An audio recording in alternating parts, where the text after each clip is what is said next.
Bismillahirrahmanirrahim. Assalamualaikum warahmatullahi wabarakatuh.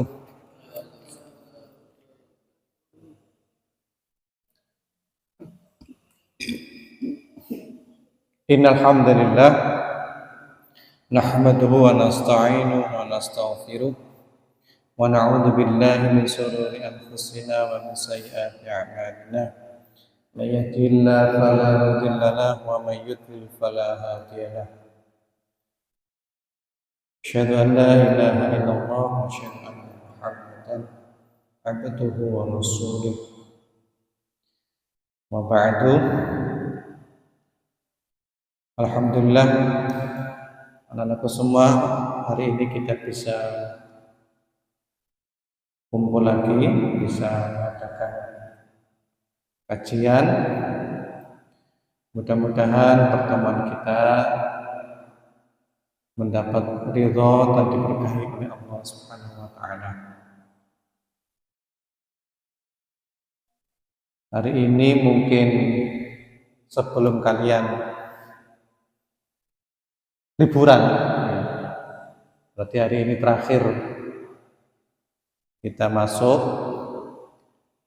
kemudian nanti kalian akan libur. Tadi dikatakan hari Selasa besok sampai tanggal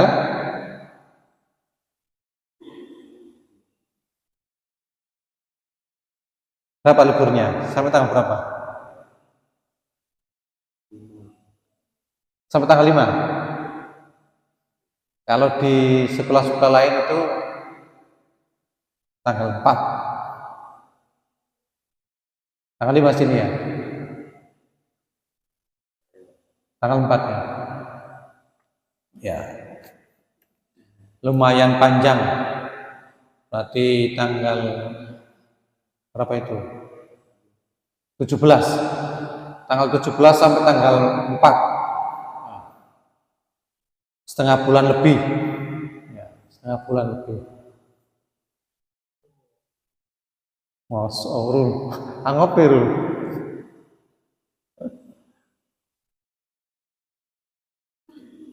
Ya. Dalam kesempatan ini saya hanya berpesan, gitu. Mungkin kita nggak nambah materi, hanya pesan saja sebelum kita liburan.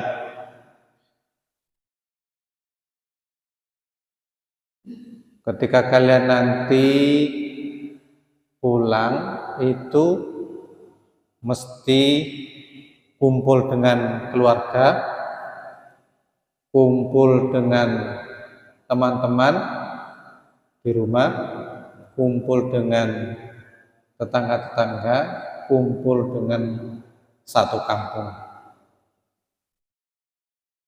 Kira-kira di rumah besok kalian mau ngapain?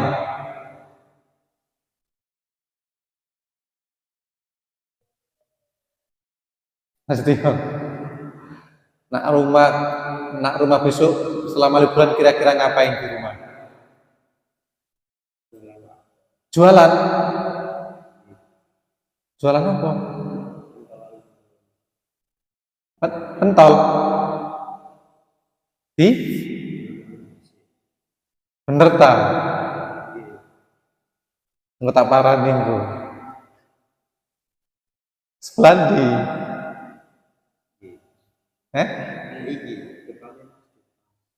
Depan masjid pas. Ono ta niku ono pentol iku. Depan masjid. Masjid Jami. Enggak ada jualan pentol situ.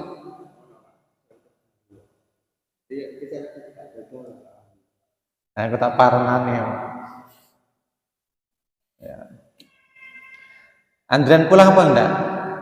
Liburan di sini? Kurang tahu. Tapi biasanya nggak pulang ya? Sini aja.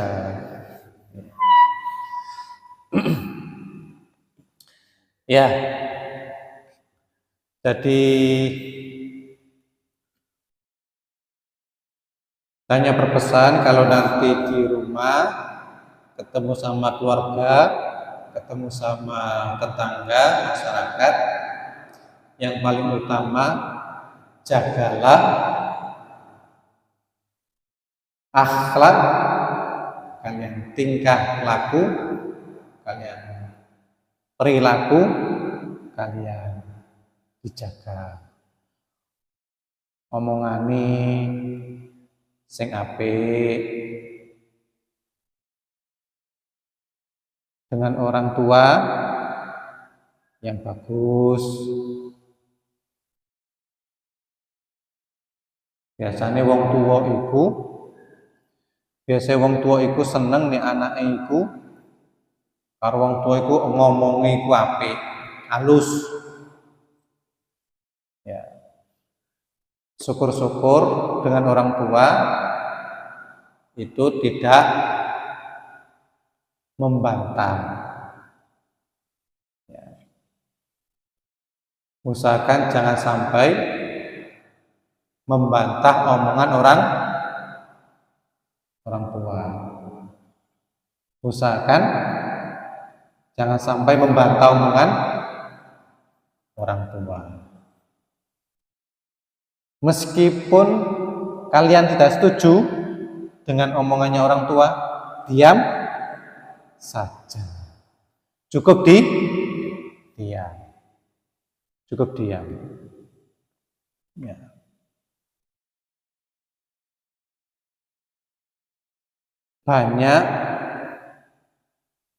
Banyak sekali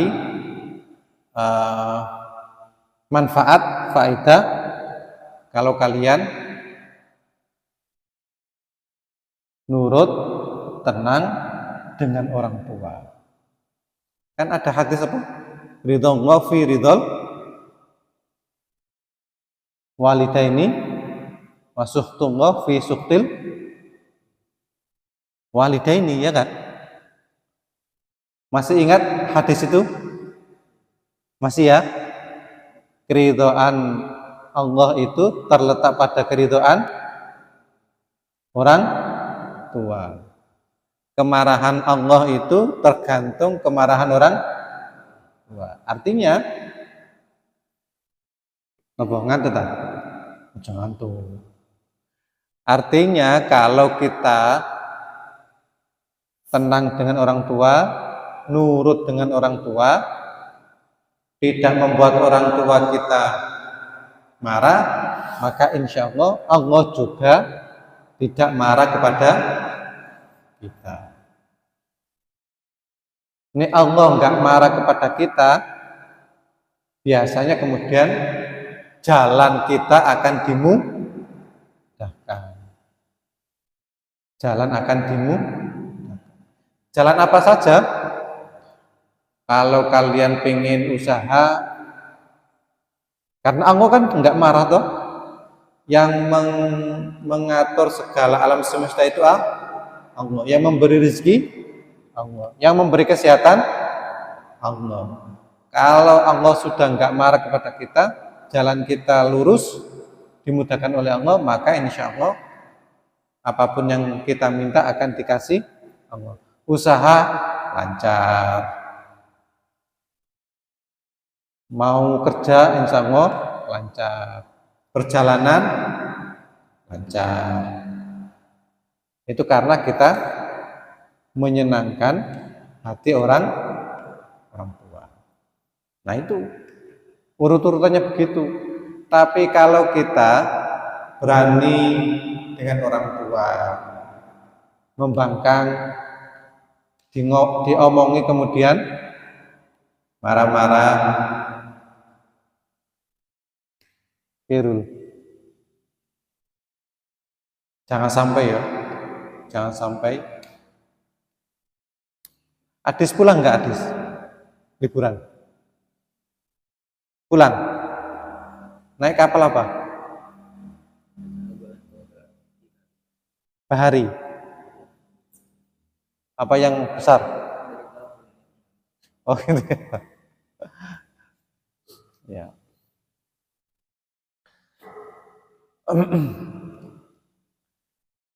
Kita nyantri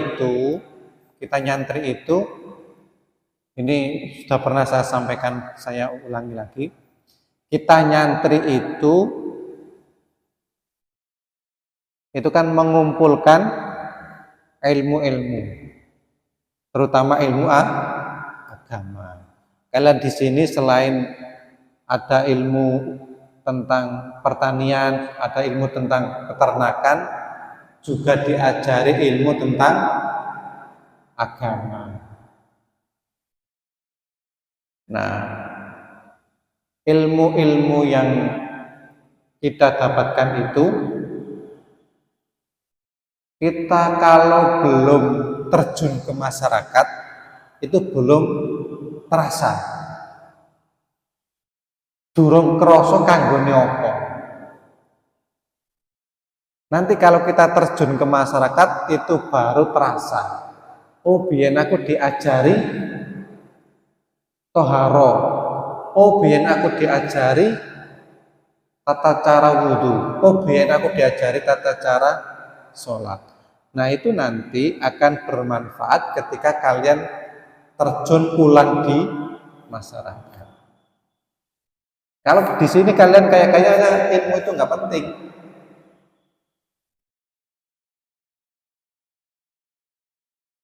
Dulu ketika saya mondok 6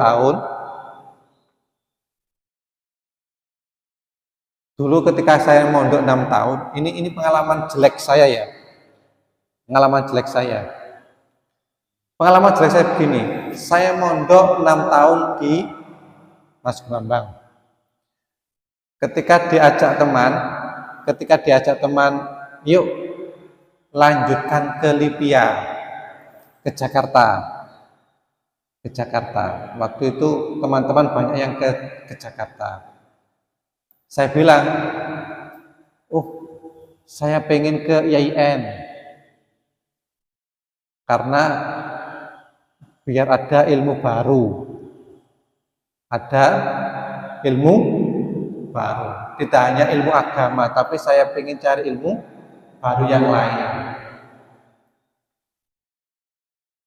Turu taiku.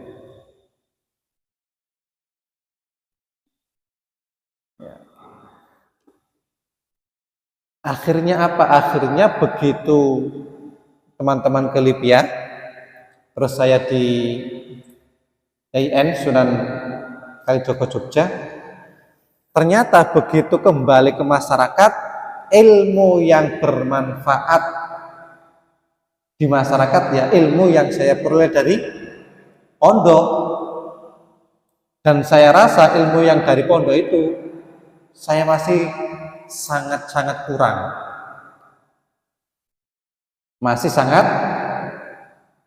Belum cukup.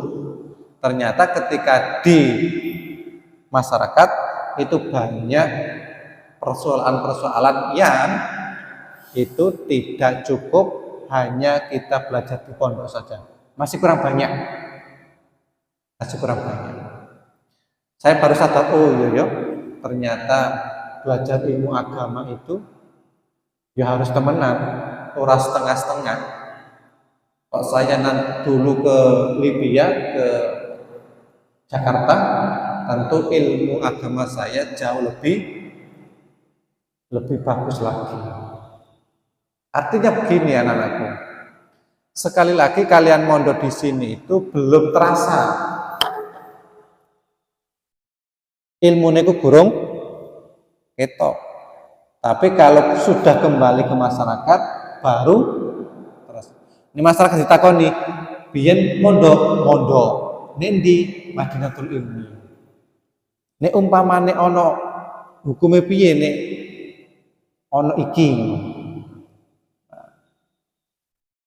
Apa hukumnya? Oleh enggak? Contoh. Ketika puasa, terus kalian ditanyai, kan dari pondok toh, pulang ke rumah, ditanyai, poso. Nah umpamanya aku poso, terus kerja, kan gak kuat. Posoku oleh enggak? Tak batal. Umpamanya Nasution. Jere kerja, batal. Terus ditakoni, aku nek kerja ya nek pentol tok gak melarat. Umpamane aku kuli bangunan. Terus kerja gak kuat, kira-kira posoku boleh enggak batalno. Boleh. Nah, ini contoh kalau kita pulang ke kampung. Umpamane dijawab, aku gak ngerti, aku biyen gak tahu, diajari ngono. Lah terus piye?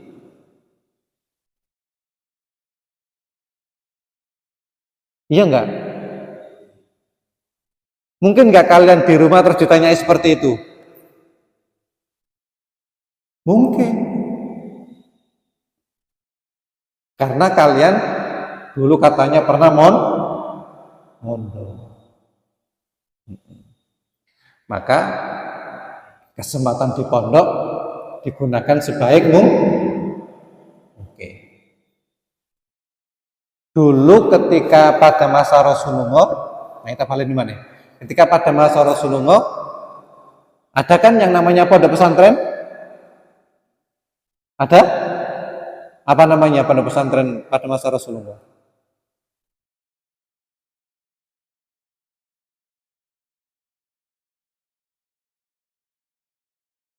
Apa? Hidayatullah. Hidayatullah kono, Gunung Kukusan. Ada.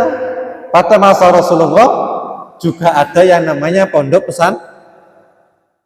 Hanya bedanya namanya beda. Apa namanya?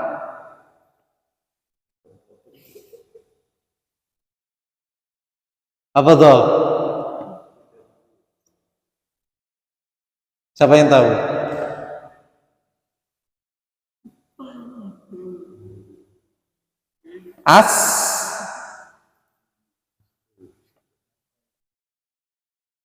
Asbun, As-Suffa, As-Suffa. Oh, jadi lalekno. Jadi pada masa Rasulullah juga ada pondok namanya As-Suffa. Di mana tempatnya? As-Suffa itu tempatnya di mana?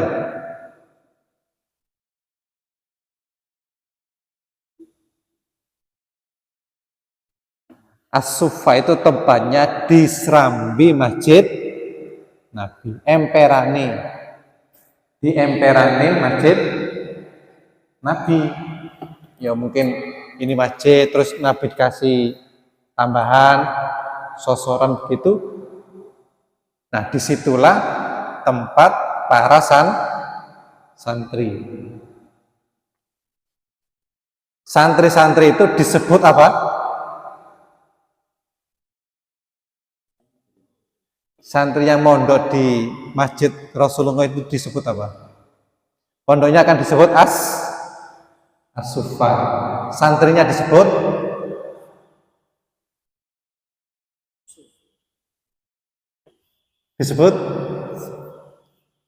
Suffa. Ahlus Suffa.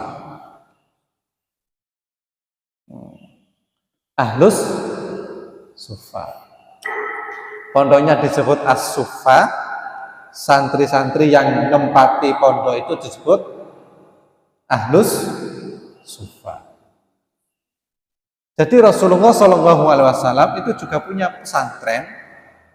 Orang-orang yang tempatnya jauh dari masjid Rasulullah,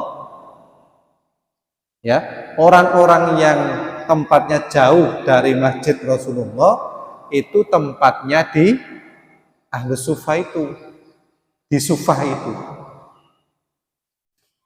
Diceritakan dalam hadis itu jumlahnya naik turun, kadang 70, kadang di atas 100, paling banyak tercatat sampai 600, paling banyak. Tapi naik turun. Orang-orang yang rumahnya jauh itu bertempat di masjid Rasulullah itu, dan disitulah diajari oleh Rasulullah SAW ilmu tentang apa? Agama, terutama Al-Quran. Al-Quran. Biasanya para sahabat Nabi itu belajar Al-Quran itu 10 ayat dulu. Jadi 10 ayat itu dipelajari, tidak naik ayat berikutnya kalau 10 ayat itu tidak paham. Jadi 10 ayat itu dipahami dulu, dihafalkan. Kalau benar-benar paham, baru nambah lagi 10 ayat lagi. Kalau 5 hari tidak paham, ya 5 hari itu 10 ayat itu.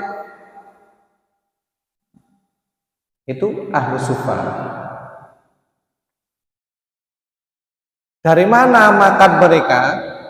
Ahlu sufa itu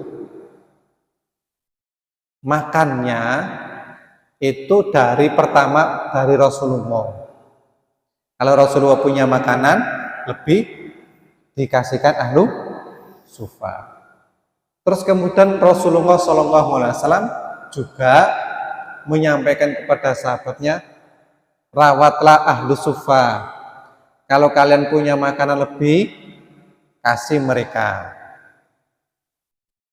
Makanlah, kalau makanan untuk satu orang, makanan jatah satu orang, kasihkan separuh untuk satu orang. Jadi satu porsi dijadikan dua orang. Pengiritan, yang penting ahli sufa dapat makan. Diceritakan dalam buku itu para sahabat-sahabat itu menggantungkan makanan-makanannya di tembok rumahnya. Jadi di tembok rumahnya para sahabat di sekitar masjid Nabi itu dicenteli apa? Makanan. Untuk siapa? Untuk para ahli sufa. Jadi kalau lapar, mereka datangi tembok itu, diambil, kemudian dimakan. Dan Rasulullah ngecek makanan yang digantung itu layak apa enggak. Ketika datang, ini apa ini? Makanannya Rasul. Untuk siapa? Untuk ahlu sufa. Dicek. Layak apa enggak? Kalau layak, digantung. Kalau enggak layak, disuruh dibuang. Nah itu santri dulu gitu.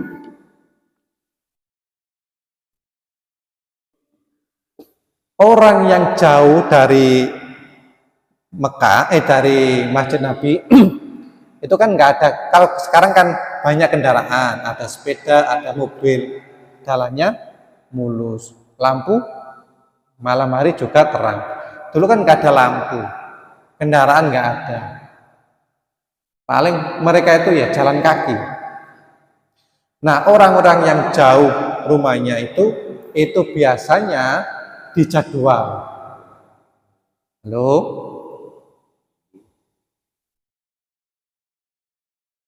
Orang yang jauh itu dijadwal dengan tetangganya. Tetangga. Jadi sesama tetangga itu janjian, dijadwal.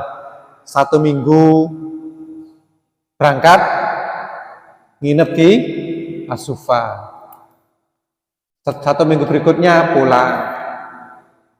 Begitu pulang, ilmu yang didapat dari Sufa disampaikan kepada tetangganya. Setelah itu tetangganya gantian ke As-Sufa. Nah, terus begitu, dijadwal begitu. Itu menunjukkan betapa semangatnya para sahabat Nabi itu mencari apa? Ilmu. Padahal pada zaman itu kita bisa bayangkan, pada zaman itu sebelum Rasulullah SAW diutus, orang Arab itu terkenal orang yang sangat apa? Kasar, bengis, sukanya merampok, sukanya membunuh, sukanya perang, sukanya minum minuman keras. Jangankan menuntut ilmu nggak ada gambaran mereka menuntut ilmu. Sukanya mereka itu judi, perang, membunuh. Nah itu dulu begitu orang-orang Arab itu keras, wataknya keras. Kenapa? Karena alamnya keras, panas, hanya ada batu, tidak ada pohon, sehingga temperamental. Tetapi begitu Rasulullah SAW diutus, mereka menjadi orang yang haus dengan ilmu agama. Nah, ketika Ahlus Sufa itu, itu ketika sudah pada masa Rasulullah masih full, gitu. Yang mengajari Ahlus Sufa itu siapa saja? Di antaranya adalah Ibnu Mas'ud, Ubay bin Ka'ab,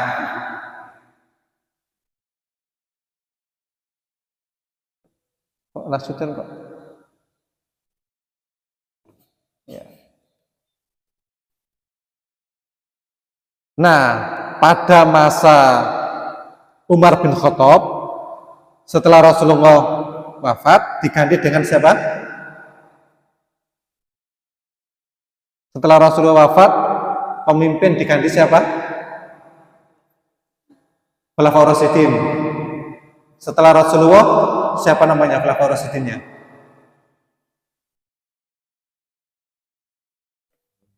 Siapa? Begitu Rasulullah meninggal, wafat, diganti siapa? Khulafaur Rasyidin. Namanya? Umar bin Khattab?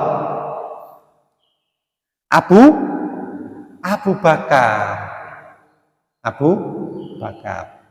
Pada masa Abu Bakar, Ahlus Sufa masih tetap sama seperti pada masa Rasulullah. Sama. Nah, baru ketika Abu Bakar meninggal diganti dengan Umar bin Khattab, Ahlus Sufa sudah tidak boleh lagi bertempat di Masjid Rasulullah. Pada masa Khalifah Umar bin Khattab, Ahlus Sufa, santri-santri tadi itu sudah tidak boleh lagi bertempat tinggal di As-Sufa. Orang-orang yang nyantri di Sufa, As-Sufa tadi itu dikirim oleh Umar bin Khattab ke seluruh penjuru Arab. Menurut Umar bin Khattab, mereka itu sudah dianggap layak, sudah dianggap mampu untuk menyebarkan agama Islam ke seluruh Arab. Sehingga pada masa Umar bin Khattab, Ahlus Sufa sudah tidak ada lagi. Mereka dikirim, disebar ke seluruh penjuru Arab. Nah, dari situlah kemudian Islam itu dikenal ke seluruh dunia. Nah, coba seandainya tidak ada Ahlus Sufa yang belajar ilmu agama, mungkin kita tidak kenal ilmu agama. Mungkin kita tidak kenal agama. Karena mereka itulah yang belajar setiap hari dengan Rasulullah, belajar dengan asisten Rasulullah, tekun menghafalkan Al-Quran, mempelajari Al-Quran, mempelajari hadis-hadis Rasulullah, kemudian disebar oleh Umar bin Khattab. Nah, gaji dari ilmu guru ilmu agama itu pada masa Umar bin Khattab luar biasa gede nih. Berapa gajinya?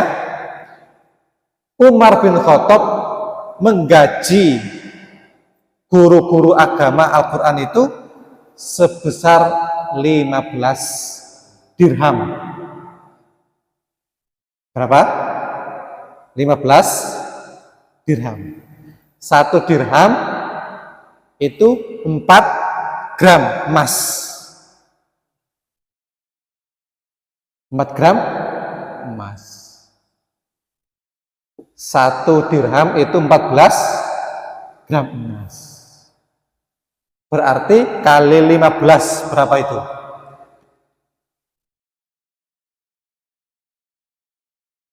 60 gram. Ya enggak? 1 dirham itu 4 gram. 1 dirham 4 gram. Kali 15 ketemunya 60 gram. Kalau 1 gramnya harganya 1 juta, umpamanya ini, berarti ketemu berapa? 60 juta.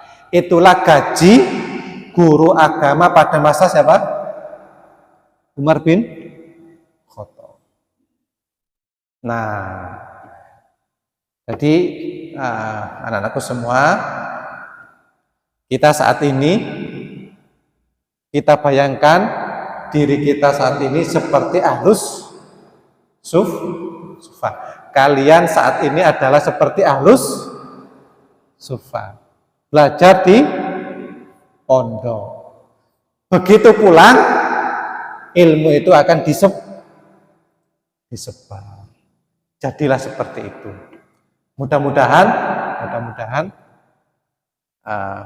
kalian ya benar-benar serius menuntut ilmu di pondok, lalu ilmu yang kalian pelajari di pondok itu nanti kalau sudah pulang mudah-mudahan bisa bermanfaat, paling tidak untuk diri kalian, kemudian kepada keluarga, syukur-syukur bisa untuk kepada masyarakat. Saya kira itu ya, sudah siang. Mari kita tutup dengan doa kafaratul majlis. Subhanakallahumma wa bihamdika asyhadu an la ilaha illa anta astaghfiruka wa atubu ilaik. Assalamualaikum warahmatullahi wabarakatuh.